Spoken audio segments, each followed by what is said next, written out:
Good morning. So Deuteronomy 28 is like titled Reciting the Blessings for Obedience. And the blessings are really great. And I think that people talk about the blessings a lot. And I know that in the past, like people used to be like fire and brimstone preaching or whatever, and we've kind of like gotten away from that. At least the people that I listen to aren't so much that anymore. But I thought that it would behoove everyone. I found it very interesting to look at the curses because I just didn't like. It's bad. Like God really does not want you to disobey. Like He will do so much good for you if you obey, but like I don't know, maybe sometimes people think that they can do good for themselves, right? And we're like, oh, I don't need that. But I mean, like when I was little, like fear of getting in trouble was like a really good motivator to like do good and to act right, right? I mean, I still didn't all the time, but like it was, I don't know, it was kind of like that, like do good or else, not do good and you'll get. Because, like, I always thought, like, oh, I could sweet talk. They love me. They'll give it to me anyways. And so, anyway, so the curses, Deuteronomy 28, verse 15 is where they start. And God was, like, mean. Like, I mean, He was, like, okay. So it says, but it shall come to pass, if thou wilt not hearken unto the voice of the Lord thy God, to observe, to do all His commandments and His statutes, all these curses shall come upon thee and overtake thee. And then there's some that are like about like, if you're like a farmer, but I'm not a farmer, so I just skip those verses. And it says, the Lord send upon thee cursing, vexation, and rebuke, and all thou settest thine hand unto for to do, until thou be destroyed, and until thou perish quickly, because of wickedness of thy doings, whereby thou hast forsaken me. The Lord shall make the pestilence cleave unto thee, until He has consumed thee. That's not like, oh, you are naughty. That's like bad. The Lord shall smite thee with a consumption, and with a fever, and with an inflammation, and with an extreme burning, and with a sword, and with blasting, and with mildew, and they shall pursue thee until thou perisheth. And skipping down to verse 25, the Lord shall cause thee to be smitten before thine enemies, not just like private misery, but like on display, embarrassment too. And thy carcass shall be meat unto the fowls of the air and unto the beasts of the earth, and no man shall fray them away. The Lord will smite thee with the botch of Egypt, and with the emerods, and with the scab, with the itch thereof, that thou canst be healed. The Lord shall smite thee with madness and blindness and astonishment of heart. And thou shalt grope at noonday, as the blind gropeth in darkness. And thou shalt not prosper in thy ways, and thou shalt be only oppressed and spoiled evermore, and no man shall save thee. And then verse 34, so that thou shalt be mad for the sight of thine eyes, which thou shalt see.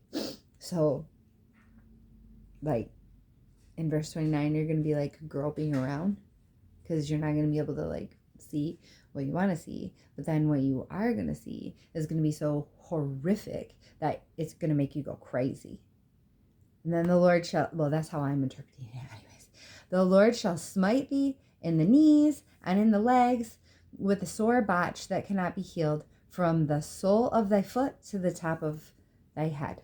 Thou shalt beget sons and daughters, but thou shalt not enjoy them.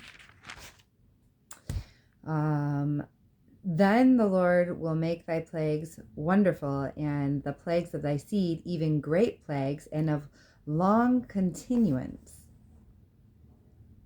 The Lord shall give thee a trembling heart, and failing eyes, and sorrow of mind, and thy life shall hang in doubt before thee, and thou shalt fear day and night, and shall have none assurance of thy life. Keep therefore the words of this covenant and do them, that ye may prosper in all you do, that he may establish thee today for a people unto himself. So like, and then it says that like, if your heart turneth away from the Lord, that the Lord will not spare you. And then the anger of the Lord and his jealousy shall smoke against that man, and the Lord shall blot out his name from under heaven.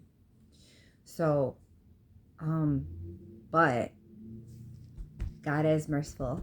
He is just. So that's like his judgment. But then in chapter 30, so through chapter 28, and then like there was some in like chapter 29, and then chapter 28 is like the curses, and then chapter 29 is saying like, so do good, otherwise, like you're not gonna get away with it. But 30 verse 2 says, and shalt return unto the Lord thy God, and shalt obey his voice according to all that I commanded thee this day, thou and thy children with all thine heart and with all thy soul, that the Lord thy God will turn thy captivity and have compassion upon thee, and will return and gather thee from all the nations whither the Lord thy God has scattered thee. So there's hope. Yay. So, if you need a little hellfire and brimstone to help you act right, it's right here.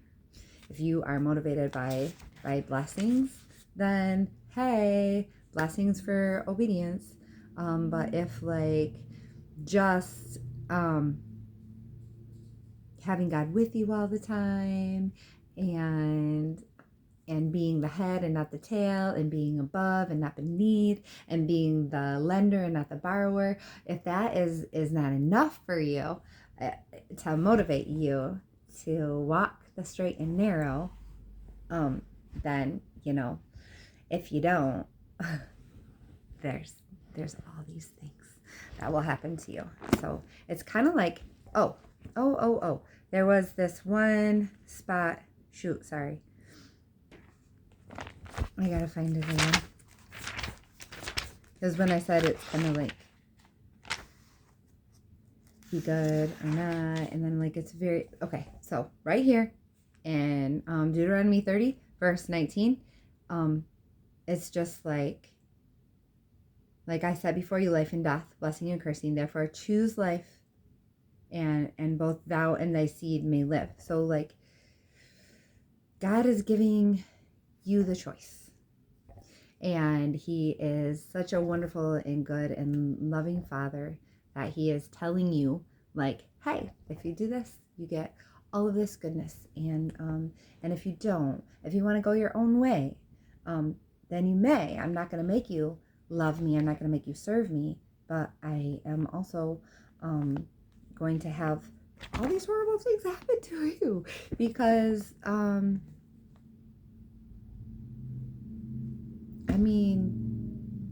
God and sin, like, they can't, like, coexist, right?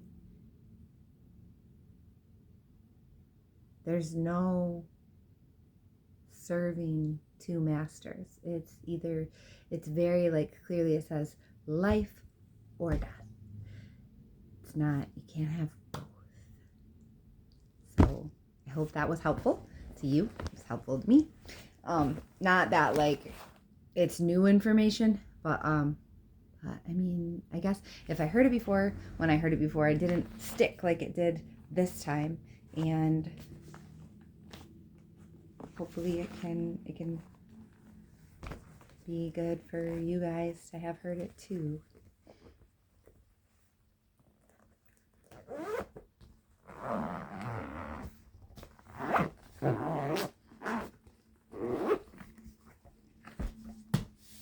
Okay. That's it, I guess. Thank you. I'm so embarrassed right now. So hopefully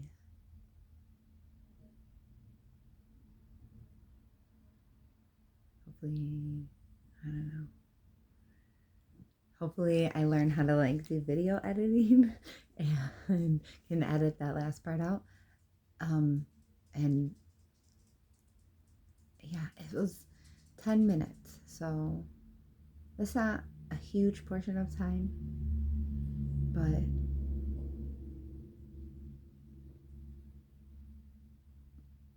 it's 10 minutes. So hopefully you don't feel like it was wasted. All right, thanks.